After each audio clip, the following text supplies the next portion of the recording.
Hello. Hi, everybody.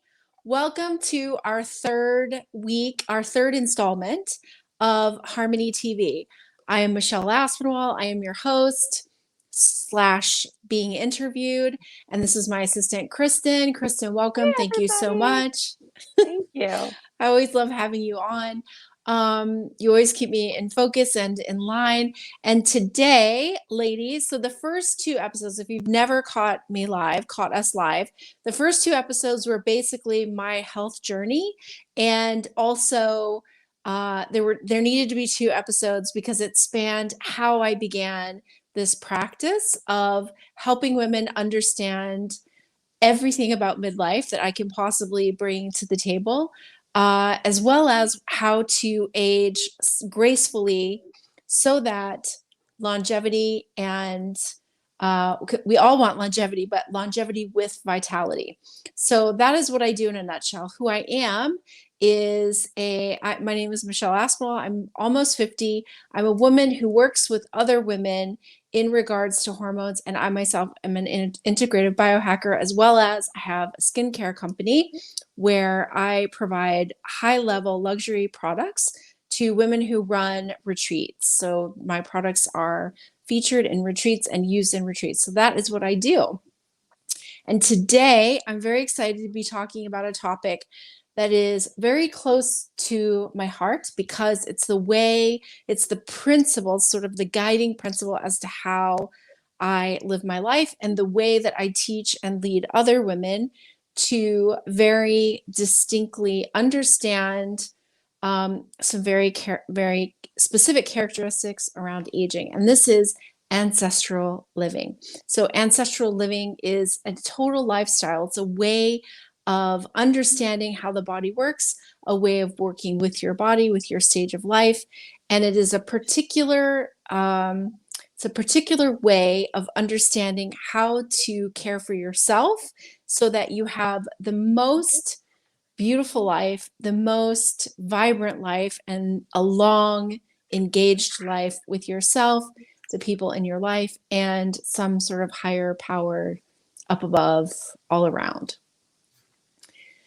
So that is today. So I want to start out by saying, in particular, that I am drawn to some of these topics right now, in particular, because I am currently caring for my 75-year-old mother, who before 2 months ago was living a quite vibrant life, although we are in the middle of a global pandemic. So as it is, she has not been living her best life, as most elderly people feel very disconnected from family and friends and community. So aside from that, she was living a pretty active life, caring completely for herself and having what she thought was very few health problems. And in the past 2 months, she has suffered from a TIA, or a very small stroke.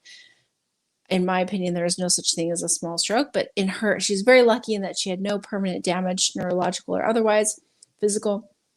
And that, so in those 2 months, what she suffered from is a stroke, several falls, which contributed to several broken ribs, and also a blood clot that moved up her leg into her heart and finally landed in her lungs and created a pulmonary embolism. So these three things in the scope of 6 weeks happened to my mother, and she's needed long-term care, not long-term care, but longer than just like 5 or 6 days in hospital. So I've since moved in with my mom. I've been with her for almost 4 weeks. And in these 4 weeks, I've learned a massive amount. I haven't learned, but I've really seen and connected a lot of the aging process. So I talk a lot about what the habits and practices that we do in our 40s and our 50s really create the trajectory of our health in our 70s, 80s, and beyond. And these are all things I believed very deeply and that have been very scientifically proved, but I've now lived them. I've now lived through them with my mother in the caring of her process of caring for her. And so what's been really interesting about this process is watching. So when I call myself an integrated biohacker, which, Kristen, did I say that at the beginning? I'm You not. did. Did I And I say was that? going to ask you if you can explain what that means. That's a good idea. So I'm gonna answer that question. So integrative biohacker means, so biohacking is basically the practice of understanding what your levels, your bodily levels. So you do this through various, you can take it to the umpteenth degree. I myself don't take it to the umpteenth degree, but I am very connected to my body's working systems through various tools that I have, and also through specialized testing. So I do some of that testing myself, and then some of the testing I go to particular doctors and they do testing. And then, of course, I've researched and done a lot of information seeking for my own health. And so that's the biohacking side. So it's really understanding the physiology of your own body and where you feel the best, how you perform the best, and what that means physiologically. So that's the biohacking. And then the integrative part of it is the means and the methods by which I use to keep my body out of working and performing at a very high standard my version of standard. So what I am is a very high functioning, from a physiological standpoint. I have a biological age of someone in their 30s, even though I'm close to 50.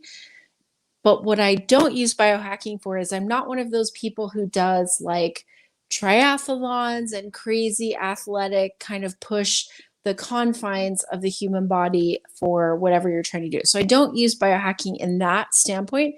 I use it more because I had a pretty significant health crisis in my early 30s and felt very poorly, as I demonstrated in my first episode. And so what I needed to do was figure out a way to keep my health at a certain level, and then I just keep up leveling that health. And I do testing and I use a lot of ancient ancestral methods. And that's what I'm going to talk about today. So it's the integrative part of what I do in order to keep the physiology at a very, in a very narrow sort of range, so that I'm utilizing and performing at a very, what I feel like is a very high point. So that is integrated biohacking. Did that bring up any other questions? I didn't answer. You were talking about how how using integrative biohacking with your mom has kind of given you a better view of the whole aging process, which has always been something you've been interested in. So interested in. I mean, I am fascinated by the aging process.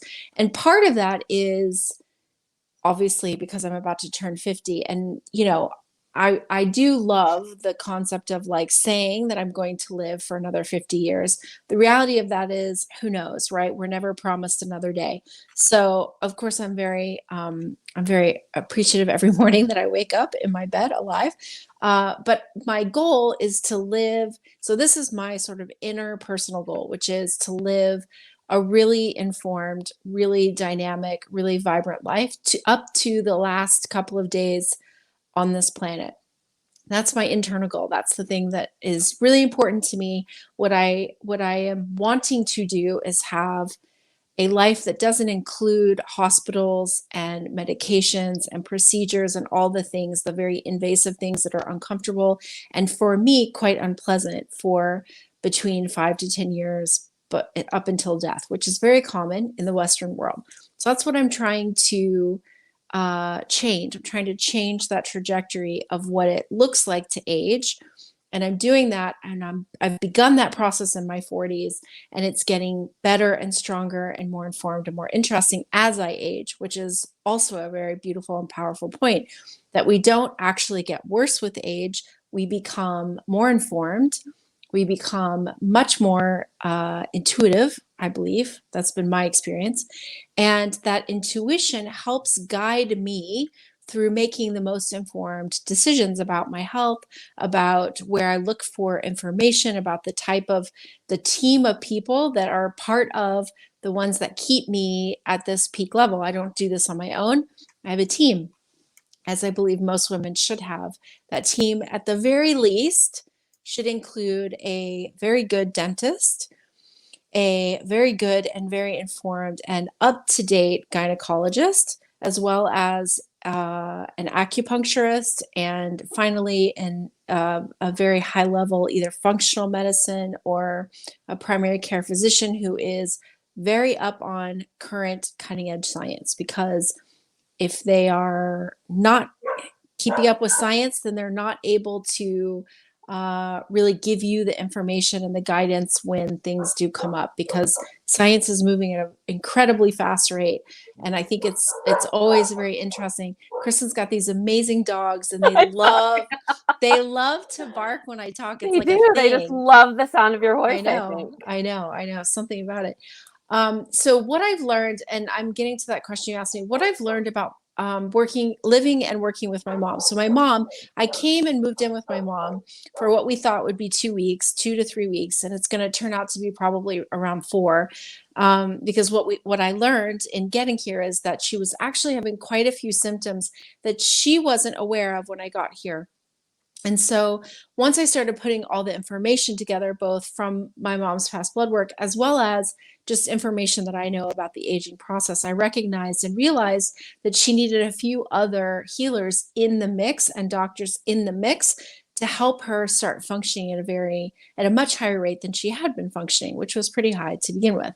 So and with any healing process, and this is something like completely not on the agenda, but I feel very called to say this right now. One of the things that I think is important to understand is that a healing process is, obviously there's a physical component to any healing process.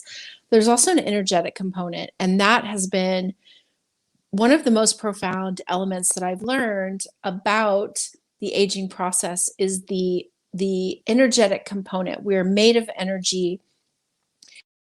Our interaction with both ourselves and our healers, there's an energetic exchange, and how we believe we age, what we believe aging looks like, and what we believe health looks like is very different and unique to each and every person.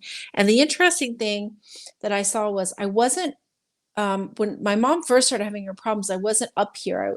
I live in Texas. She lives in Maryland. My mom's sister is very close, so she was around for the initial issues, and she didn't tell me about them when they first happened.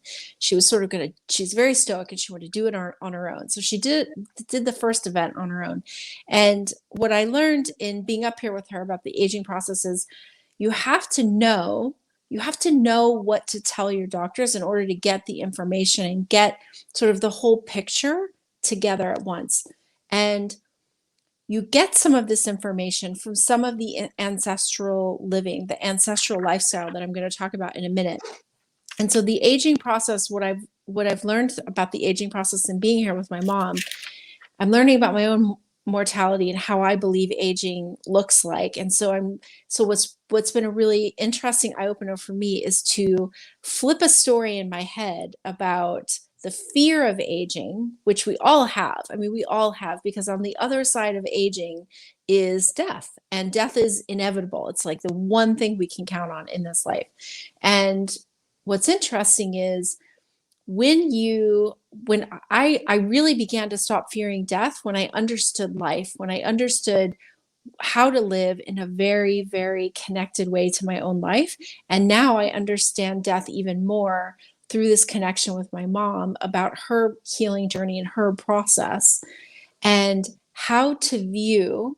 So I've watched her turn some of her stories around, meaning the things that she's thought aging looks like, the things that she's sort of says, well, that's just part of the aging process. And it's like she herself is turning those stories around. So I have gotten to view in real time a woman who I value and revere in great amount, actually change her trajectory around what she says to herself in her mind about aging.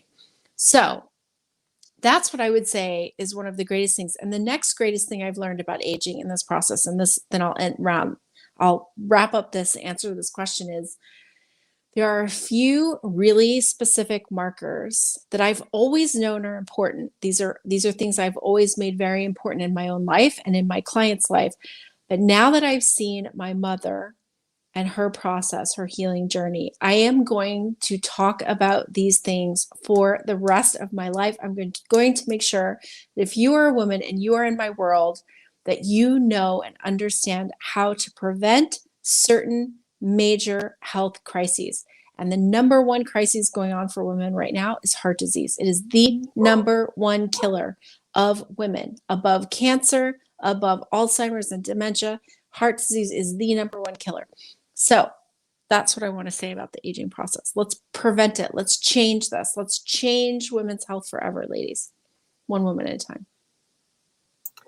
So what are some things that women can be looking for so they can see these signs before they actually get to a health crisis? Yeah, that's good.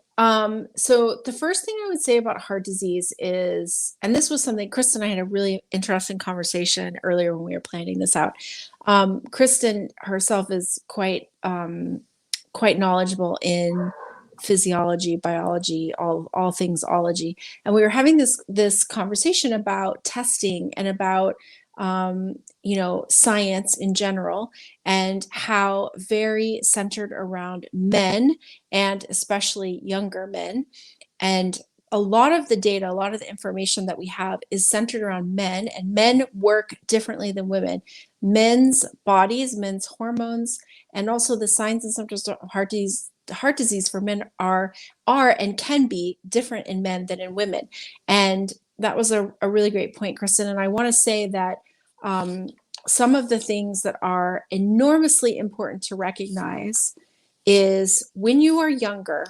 So the first thing, so let's talk about when you're younger first. So one thing I've always said about heart disease and hormones in general, I work with women around perimenopause. That's like my favorite, like this decade, like 42 to 52. It's this time period that's so dynamic, so interesting, so powerful, and yet can be so devastating, so debilitating, and chronic disease either begins or gets really bad in this decade. So I'm here to help women prevent that, number one.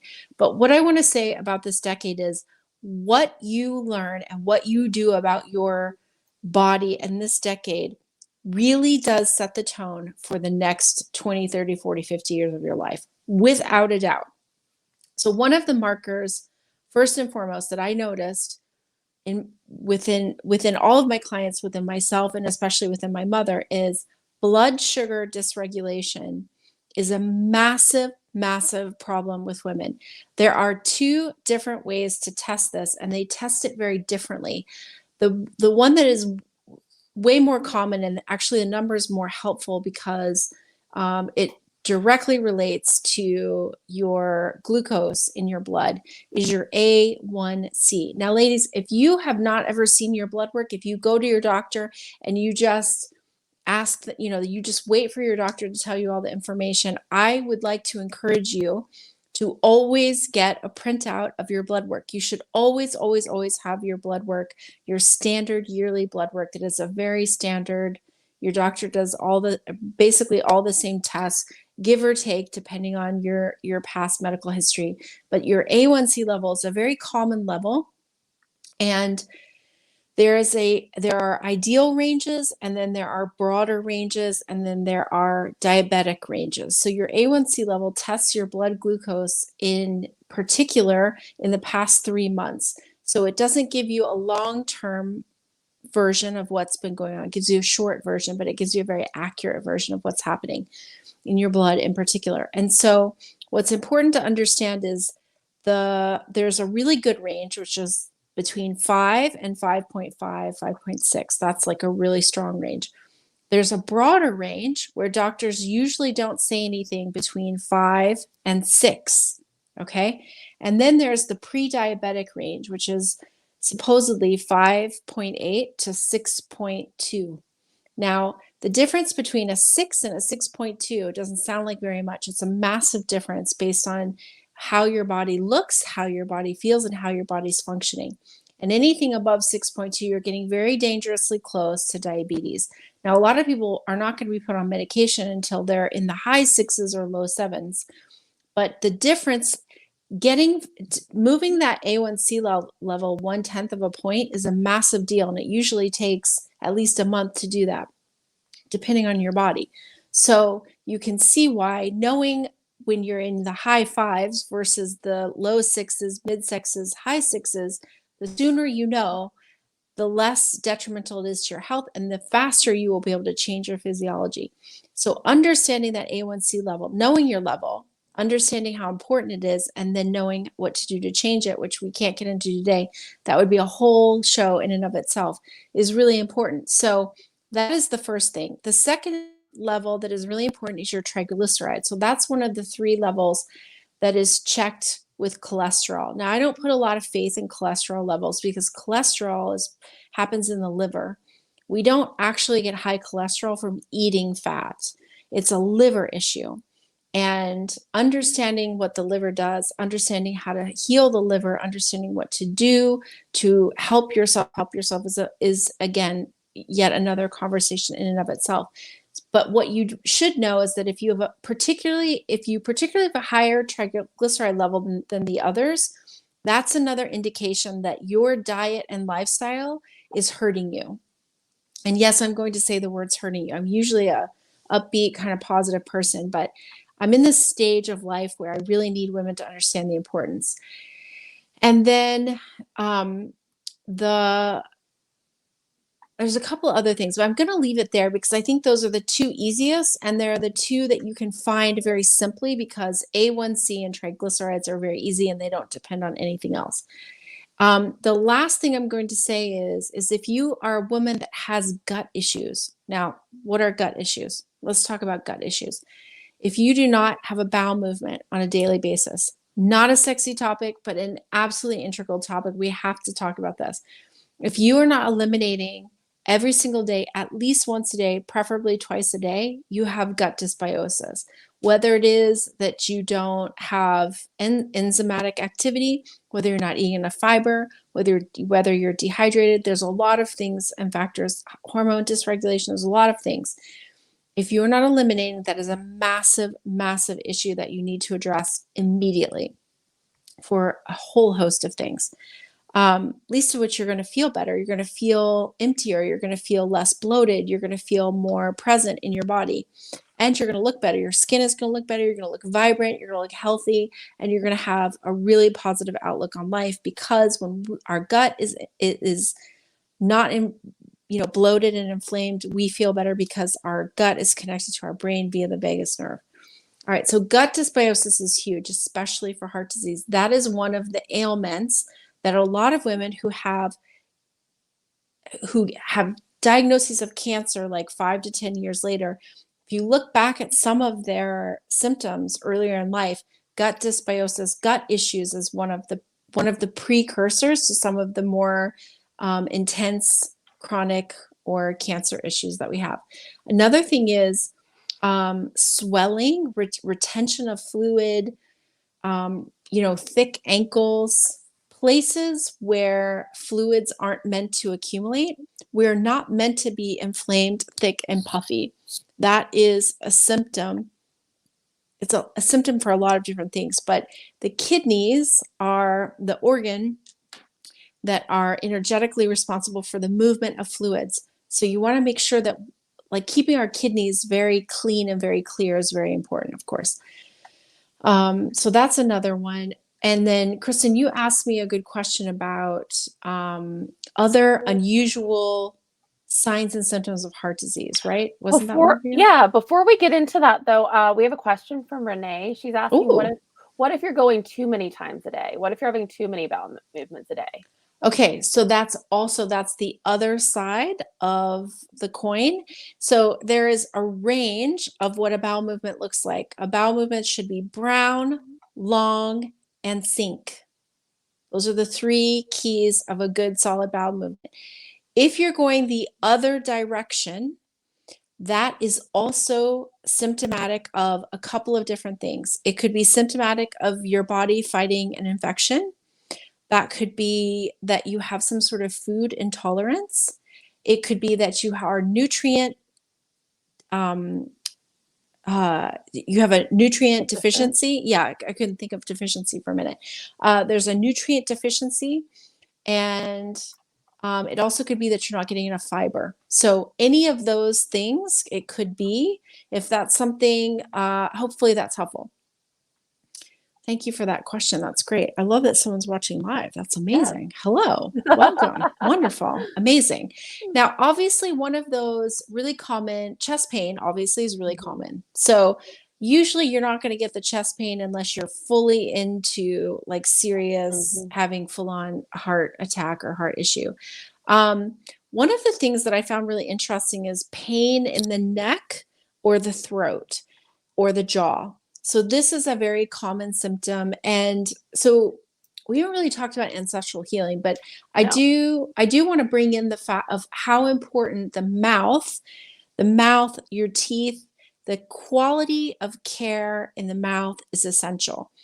Your mouth is one side of the tube that interacts with all of the inside of your body, and the other end of that tube obviously is your anus. So if you have symptoms around your anus, that's not good. And if you have problems in your mouth, that's also indication of some sort of gut dysbiosis. And if you leave it unaddressed, it can lead to heart disease or problems with your heart, problems with your brain. So women, if you start to have a lot of cavities, you start to have enamel wearing off, if you start to have needing caps, or maybe you've had dental work and it's starting to come loose, or you root canals. Did I say root canals already? Root No. canals.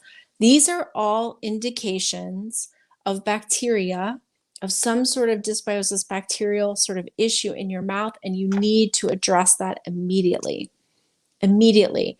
That is a sign, and because anytime we have a root canal, that's a sign that there's bacteria in the mouth, and that can travel to the heart very, very, very quickly, and usually does. So that's super important.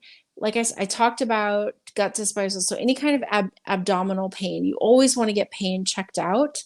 Pain is usually a farther along precursor that something's not quite right, right? Upper back pain. So upper back pain. So anything in the neck and the upper back, like in between the shoulder blades, these can all be indicators because, okay, so this is really interesting, and I'm going to completely go off on a tangent, Kristen. Hold I me can to feel this. it when you are. I'm like, uh-oh, here she goes. Yep, you know it. You know it. You can feel me going on that tangent. Okay. Super fast. I have a course coming up, and this is not a sales pitch, but I'm just telling you the reason why neck, chest, upper back pain. Okay. Where does your heart live? Your heart lives in the cavity right here on your body. It's right here for you guys. It's right here for me.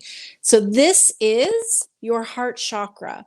Your heart chakra goes from here to right below your breasts, right? So that whole cavity, the nerve endings come from the brain, come down the spine, and then wrap around.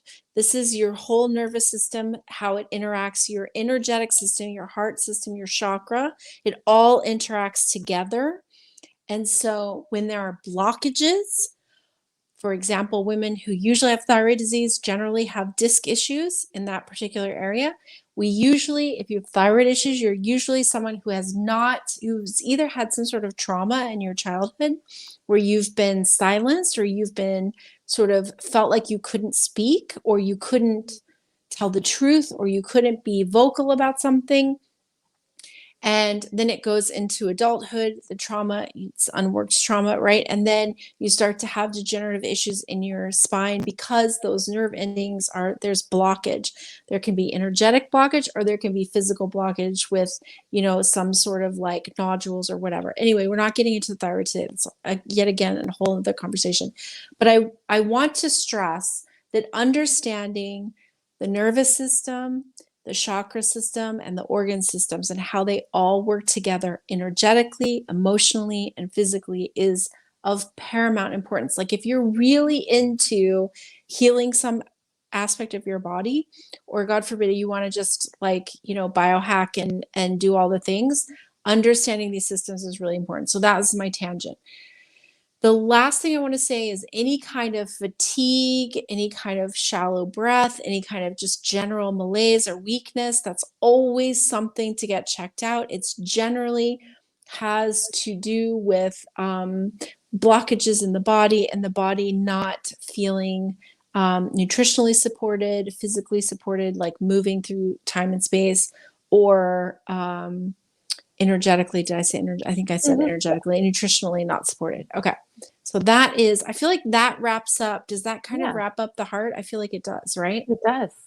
Okay, cool. So the most important question is going to be like, Yes. let's get into a little more of ancestral living and how that relates to heart disease and the aging process. Okay. I love this. And I love what I want to say is ancestral living is it's this idea that I first came across when my kids were very, very little. My first son was very little.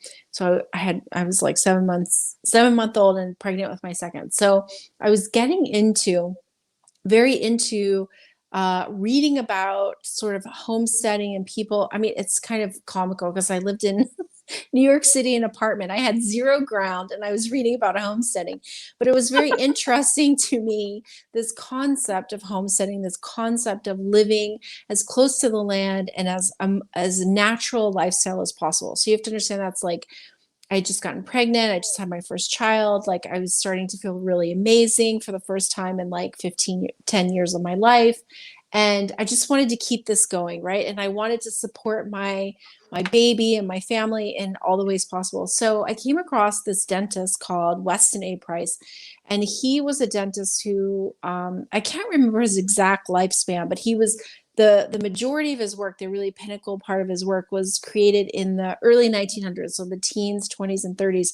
And he was studying indigenous cultures all around the world, their dental records. I mean, not records, because like if you live in the bush in the middle of Australia or wherever, it's not like there's dental records. Yeah. But he was noticing a change in people's oral health from the late 1800s into the early 1900s, and a lot of it had to do with the yeah, and farming and how much grain we were beginning to eat versus how much fat and animal meaning anything that swims, walks, flies, versus what we were eating from a more industrialized, like processed, and not processed in the way that we think of now, which is like really not even edible. It's not even real food. The time it was real food, it was just being grown and processed in a way that we'd never, as a civilization, never really eaten. And we saw in a matter of 2 generations a real shift in how not only the structure but the function of the mouth was happening from jaw and teeth, and also the nasal passage, which is also, it's all sort of connected, right? So I found that really interesting, and then I started, like, that kind of led me to a whole other group of people. So Sally Fallon, and there's a lot of people who were writing books, right, on this ancestral living. And just to break it down, what is ancestral living? It's living as close to the land as possible, eating the most natural food that you can possibly find in its most natural state, which doesn't mean raw. So I'm not talking about raw diets, just want to make that very clear. But eating very, very, eating as close to the land as possible. Sorry, I'm just having a little feedback in my ear here. And so what does that mean?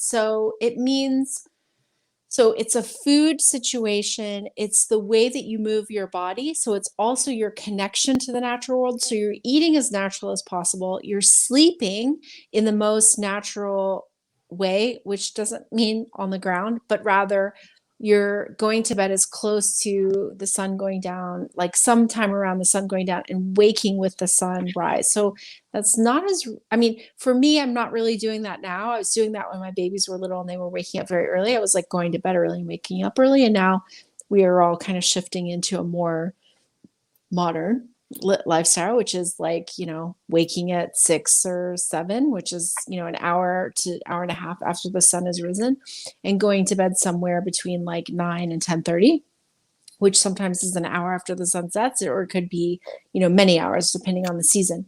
But basically, like, living as natural as possible and then interacting with nature. So that is being as active as possible throughout the day and being out in nature as much as possible and connecting with that nature. So, one of those examples is like walking barefoot in the ground. So earthing, forest bathing, so being very connected to the energy within, some sort of ecosystem that is bigger than you, that provides a real balance of energy. And this is just an interesting side note. As part of my mom's condition, we have to take her blood pressure multiple times a day. And one of the things we've been doing is walking. We walk every morning. It's one of our practices, and it gets her up. It gets her excited to be outside. She gets sunlight. Sunlight on your skin transforms to, into vitamin D, not the natural form of vitamin D, which is always very good for all of us, especially the aging population, and gets her moving, gets her blood moving, and all the things. And then we take her blood pressure. On the days that we walk barefoot in the grass, her blood pressure is lower, which is good for her, than on the days that we just walk our route. So some days we walk in the grass, other days we don't. Obviously, I can't be a dictator. This is not a dictatorship, working with your mother and caring for somebody who's, you have to work with them. You have to work with their energy. But it was just an interesting side note. And there's an energetic explanation. And I talked about this in a former video, but there's an earth chakra. There's a chakra like 6 to 12 inches below the surface of the earth, where there's an energy force, and it connects to the energy force in our feet. And it actually changes the ions, the negative ions and positive ions in our body.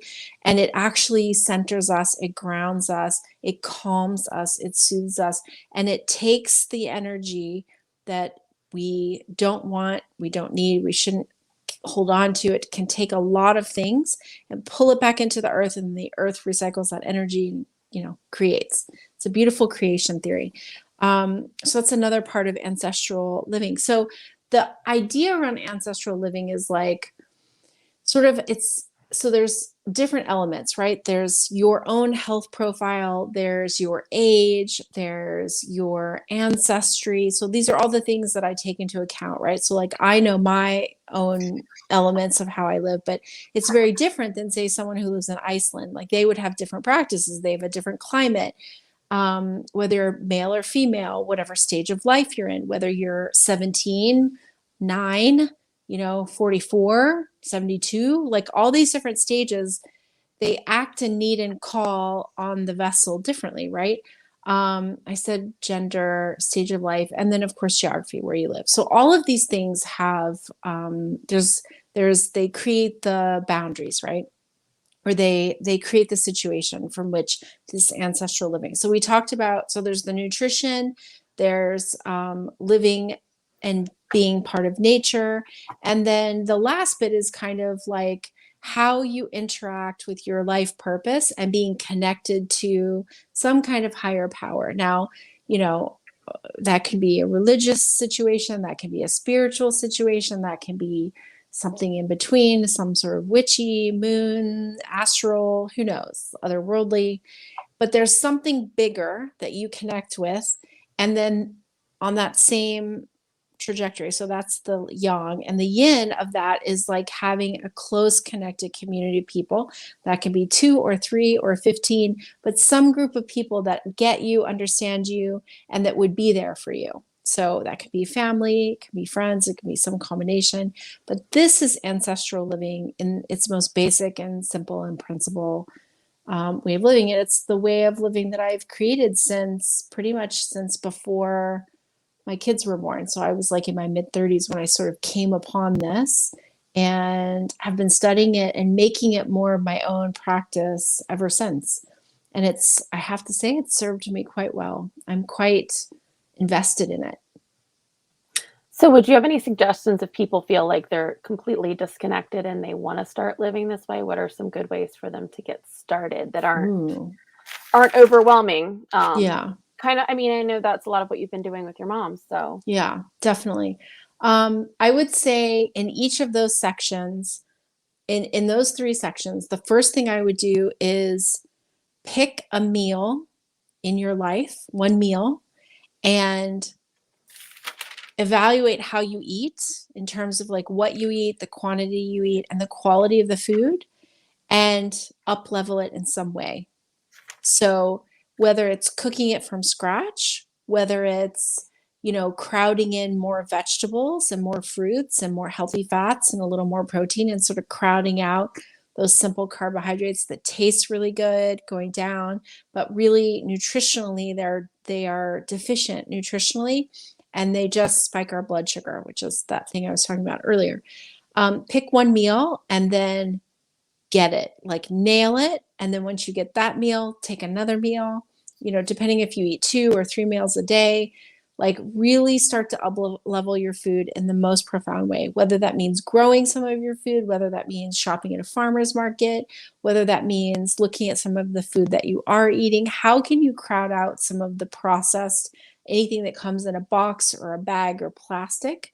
How can you exchange that for something that is grown either in the earth, on a bush, or from a tree, or something that flies, swims, or walks on the earth? And that's what I would say in that one. And another like free is get up, walk out your door, and go interact with your natural environment. Like, even if it's just 10 minutes, go walk in the woods, go walk in a park, go sit next to a tree, and just bask in the energy of nature and the quiet, and get off your phone, get off your device, take your earphones out, and hear the natural world around you, and allow yourself to be present in your own thoughts. And then lastly, have a strong purpose in your life, whether that is to be the best version of you possible, to be a better parent, to be a better partner, or some sort of divine, connection to something much bigger and higher, much greater than your physical essence. Like, really just find that connection, and then sort of write something out. We just had a full moon, and I wrote out some intentions. It was a very strong, potent blue moon, and I set some pretty strong intentions for the rest of 2021. And it felt very good to be very present and connected to something much bigger than myself, my mission, which is way bigger than just me as an individual. And I think when you do that, you make a commitment to yourself, you make a commitment to who you are and the things that are important to you, and then you act in accordance to that vision.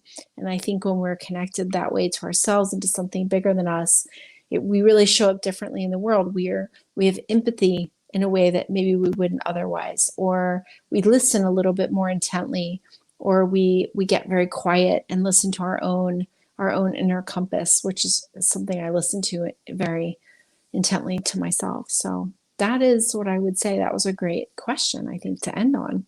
Yes, I think so too. I think that'll get people going in the right direction. Definitely.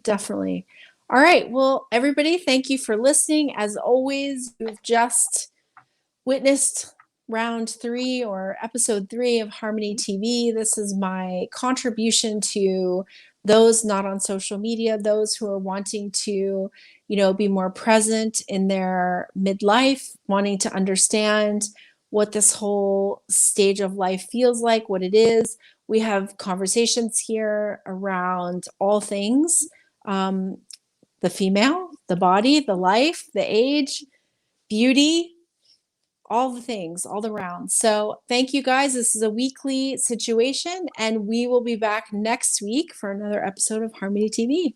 Thanks, Kristen. Thank you. Thanks, everyone.